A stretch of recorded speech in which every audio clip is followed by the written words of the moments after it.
patient Mahip. We have done his hair transplant some 2 weeks back for his hairline, frontal restoration and some of the crown area.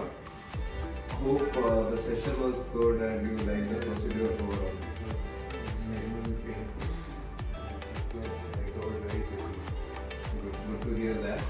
And if you see, his follicles have started growing well and very minor some shedding has happened. Otherwise the angle of the hairline to the temples, the frontoparietal area, everything looks fine. Even the healing of the donor area has been really well. So another 2 weeks the donor area will completely heal up.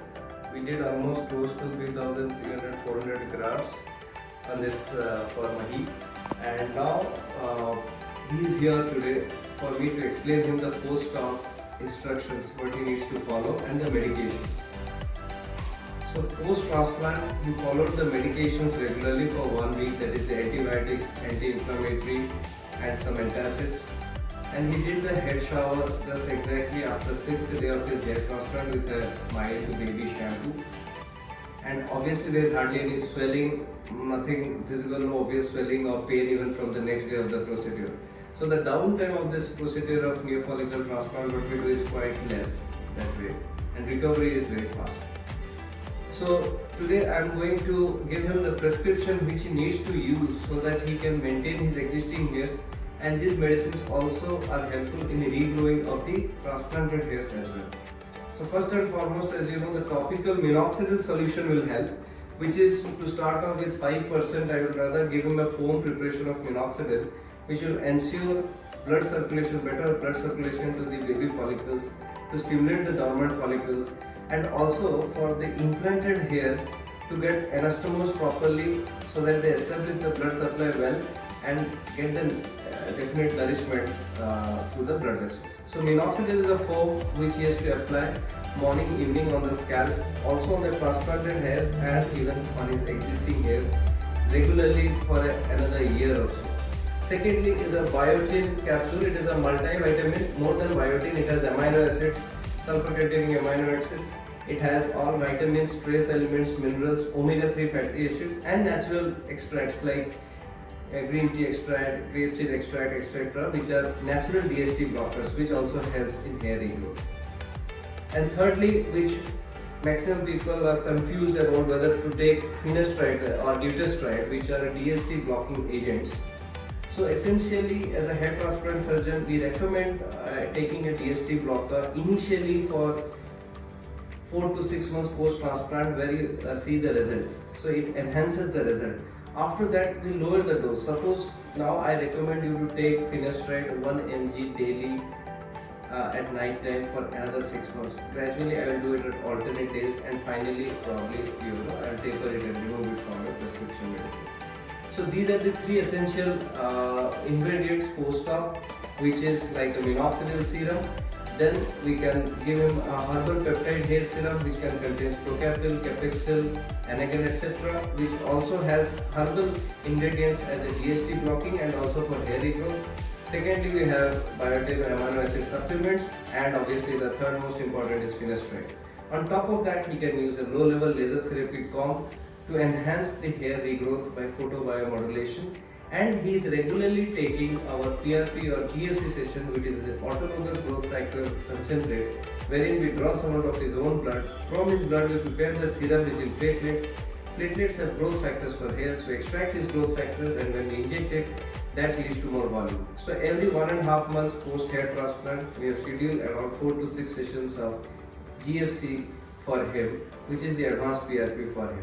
So advanced PRP, low level laser therapy, minoxidil topical solution, oral vitamin, oral finasteride, and hair building shampoo, which is a protein based, caffeine based, procapil based shampoo on a regular usage. Definitely ensures better results and long term good outcome. So this is the brief about it. Now Mahip, you can ask me your doubts what you have. So what I've heard that is there is a lot of side effects in terms of testosterone reduction. So I wanted to know more about that, because what if I stop taking finasteride and minoxidil, will my transplanted hair will fall back? So this is a very pertinent question which any client should ask, and a doctor should also reply, because we are prescribing, we should be telling about the side effects of any of these drugs. So first and foremost, finasteride or dutasteride, which are DHT blocking agents. Finasteride is a US FDA approved molecule 1 mg dose for male pattern hair loss, and as I told you, it is essential post hair transplant. I have done a study where we have compared hair transplant with or without finasteride. So definitely people taking finasteride get better results or outcome compared to people who are not taking finasteride in the initial phase. So I would definitely recommend that. Coming to the side effect profile, it is very less. More than 2 lakh patients I would have prescribed. I still have a data where hardly less than 1% patients have complained of deleterious side effects on finasteride. But the best part is, once you stop the drug, the side effects starts weaning off in 4 to 6 weeks time frame. What are the basic side effects which can happen once you start finasteride and you report to the doctor? More importantly, people go and read about finasteride online. So psychological side effect is the first thing. Not probably due to the drug, but because of psychologically they are reading too much over internet, they think erectile dysfunction might happen. Not exactly. Initial symptoms might be a little loss of libido, a little loss of little stamina, or morning penile tumescence, we call it, is not happening properly. Then they should report to the doctor. We obviously stop the drug and give them proper antioxidants, vitamins, minerals, where they can we can neglect the side effects of finasteride. Then if it prolongs, it can lead to a certain temporary degree of erectile dysfunction. Some rare cases I've seen some gynecomastia where there is a little breast enlargement, or some things like little memory deficit or anxiety or weakness. These are very rare side effects, but we should tell that. But 1 mg dose, I don't think so. This is a US FDA approved dose. Safely for 6 months, a patient post-transplant can take. And regarding minoxidil, I need to apply it after my showering my head, or how? Yes, so minoxidil, how to apply, how much to apply, all this is very important. First, your scalp should be clean of any kind of dandruff, scalp issues, dermatitis, etc. So we ask them to clean with proper shampoos which you have prescribed, and then you use minoxidil with a dropper, or if you are using a foam, then you spray the foam, half cover of the foam you can spray, rub it with your fingertips post shower and evening time, 3-4 hours before going to bedtime. Otherwise it might drip and can cause some facial hair regrowth on the face and arm, facial residual. So you want it post shower and evening time. These 2 times, and with a dropper also 1 ml morning and evening you can apply. So 2 ml per day, a 5% topical finasteride, minoxidil is good enough. Nowadays we have combinations of minoxidil 5% with topical finasteride 0.1%, which are also effective in people who are not willing to consume oral finasteride. That is also effective without any side effects. No reported side effects with topical finasteride. And one more doubt, even the topical as well as oral finasteride and minoxidil both comes in both of the forms. So which one is more beneficial? So as I told, I mentioned the topical formulation of minoxidil is US FDA approved, and oral finasteride is US FDA approved. So I recommend these are more effective than oral minoxidil and topical finasteride. Obviously, any day.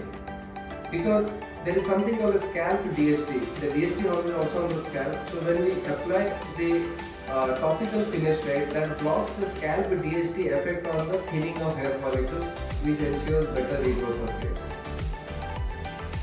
So these are the main things about oral. Minoxidil is a newer entry, newer drug. Earlier it was prescribed. Now again we have started for people who are having issues with topical minoxidil like dryness, seborrheic dermatitis, aggravation of scalp psoriasis, inflammation, or their allergy. Then we switch to oral finasteride 2.5 mg once daily at night time is good enough, and it has also started giving really good results. But I would always recommend a topical minoxidil and oral finasteride. One thing what I've read that minoxidil increases some kind of dandruff and those things. So yes, so minoxidil earlier with alcohol preparation being more, it's exactly not dandruff, but dryness, itchiness, pruritus of scalp might happen. So nowadays we have formulation which are foam based, which have hydrolyzed keratin, or transcutol or enhancers which won't cause dryness, and we have sometimes non-alcohol based fillers, topical minoxidil preparations which we have having with Procapil or Caprexil, which causes absolutely no irritation, and patients can apply it and even go to office with that without any residual scaliness or dryness. And so, up to what time I can resume my gym and wearing helmet? Yes. So this is a very vital question which everyone asks. So I say that 3 weeks. For me, post-transplant, 3 weeks, don't do much of strenuous activity. Then you can start your morning walks, you can do cardio, you can even start hitting the gym. Secondly, you asked about helmet, 3 to 4 weeks. Don't use a helmet. After that, when you start using a helmet, wear a muslin cloth kind of thing before wearing the helmet. And if you're wearing the helmet, do regularly clean it to avoid any kind of scalp infections. Regularly use the shampoos. Even 2 times the shampoo is okay if you are doing gym and all, so that the scalp is clean and you apply the topical solutions properly.